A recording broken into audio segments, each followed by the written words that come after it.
So we're here in our garden. And so we'll harvest some chili. No? Yun. Ito yung mga mapula talaga. Ano? Yun.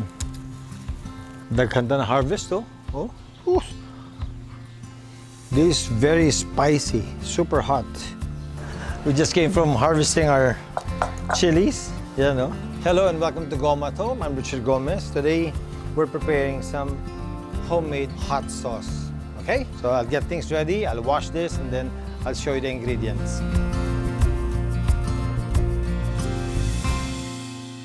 Okay. So now, nugasan natin yung chili natin. First things first, let's sterilize our bottles, no? So after cooking this, we'll put it here sa sealable bottles natin. So isa-isa, lagyan natin ito. There you go. We'll put in 6 bottles. Sterilize natin siya. I think this should be enough. Okay, and the covers. Sama natin dyan para sterilized siya.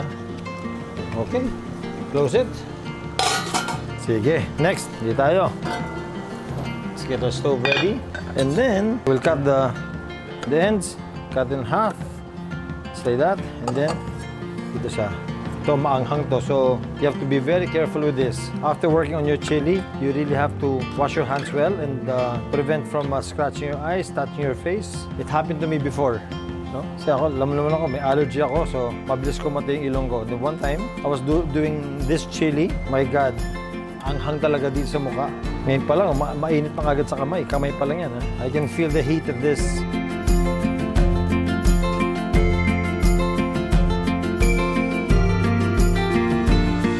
Our chilies are all cut. Sabi natin itong mga tails niya. Next, we'll do the garlic. Okay, there you go. So the garlic, and lang, we'll mince the garlic.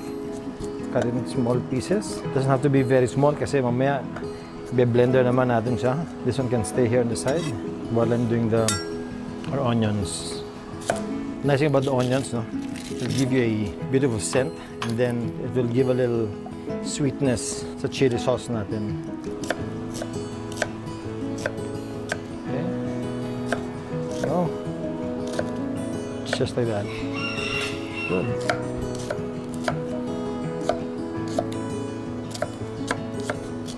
So after this, isosotay na natin siya.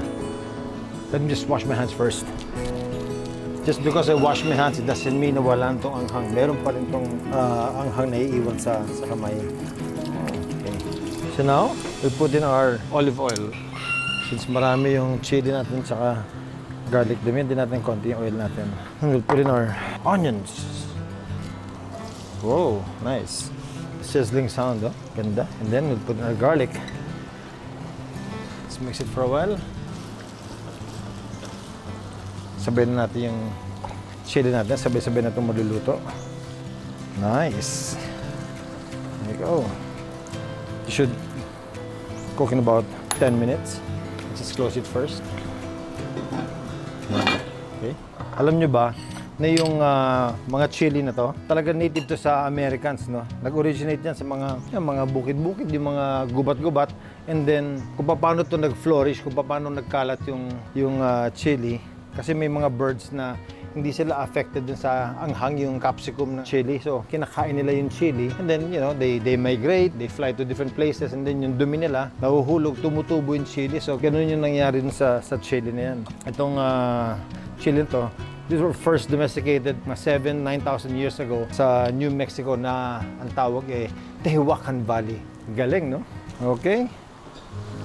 So now, yun, kumukulo na siya. At this point, lalagyan na siya ng diced tomatoes.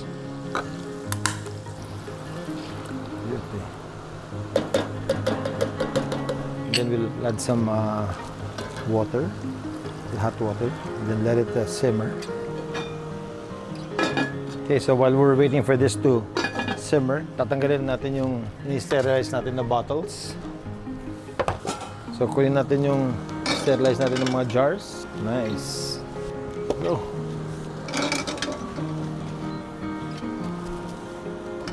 Nice. Ito yung cover natin. Okay.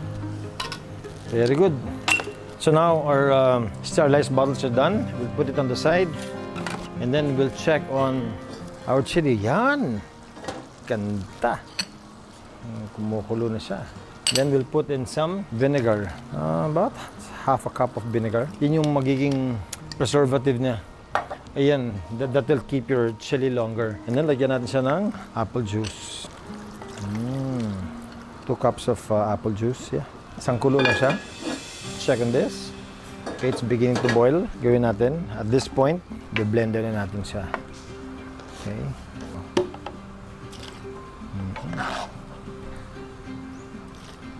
Nice. Bango. Alam mong maanghang yung smell niya. But yung smell ng vinegar at saka ng apple juice, ang sarap-sarap ng smell. Put all of this here. Oh.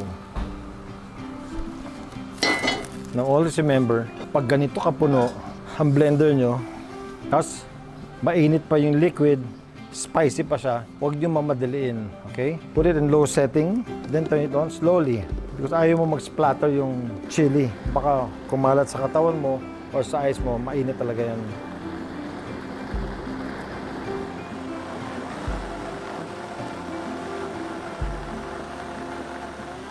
Okay, let's turn this off. And then put it back. And then let it boil. We'll cook this further for another 30 minutes. Pag lumapot na siya, ibabottle na natin siya. Sige, tikman natin. Paano natin titikman? Siyempre, maanghang to, no? Alam na natin na maanghang to. Huwag na natin tikman. Maanghang to, promise. Sige. We let it boil and then let it reduce. No? So in reduce is mababawasan yung liquid niyan, then lalapot yung mixture natin. What I'll do is I will not close it completely para maka-escape yung vapors niya. So let's time it mga 30 minutes. Check it out. Woohoo!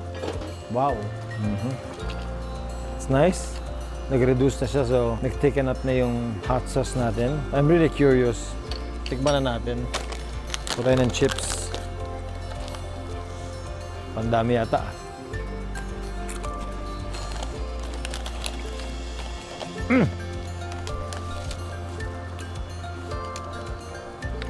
Spicy.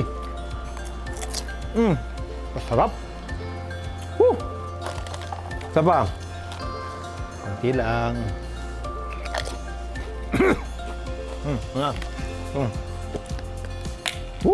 Umabot tayo ngayong anghang.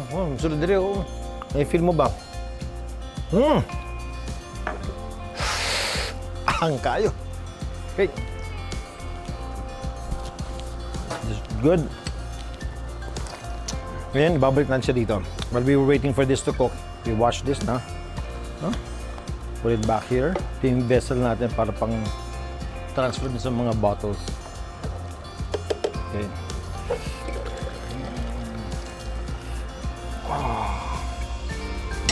Get our bottles ready. Beauty. So now, fill it up.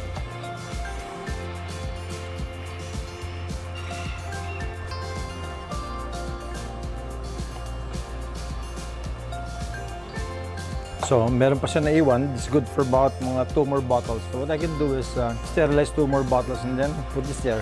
Okay? Put it on the side. So now we're going to seal our bottles.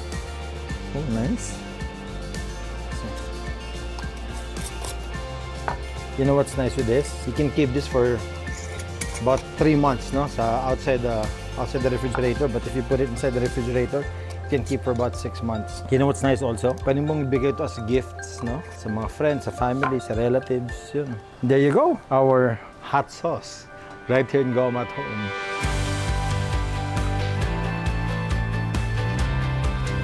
So next time you have extra chili in your garden, you can make your chili sauce, okay? Thank you so much, Dr. Butch Larrazabal, for these chilies. Binigyan niya ako ng halaman eh. So yun, tinanim ko doon, tumubo ng bilis. After a month and a half, nabuhay siya. Then, nag-bear na siya ng fruits. Okay? So, thank you for joining me right here in Goma to. Please like, subscribe, and don't forget to press on the notification bell para alam nyo kapag meron tayong bagong videos na lumalabas. Thank you so much, friends, for staying with me, and have a nice day. Bye!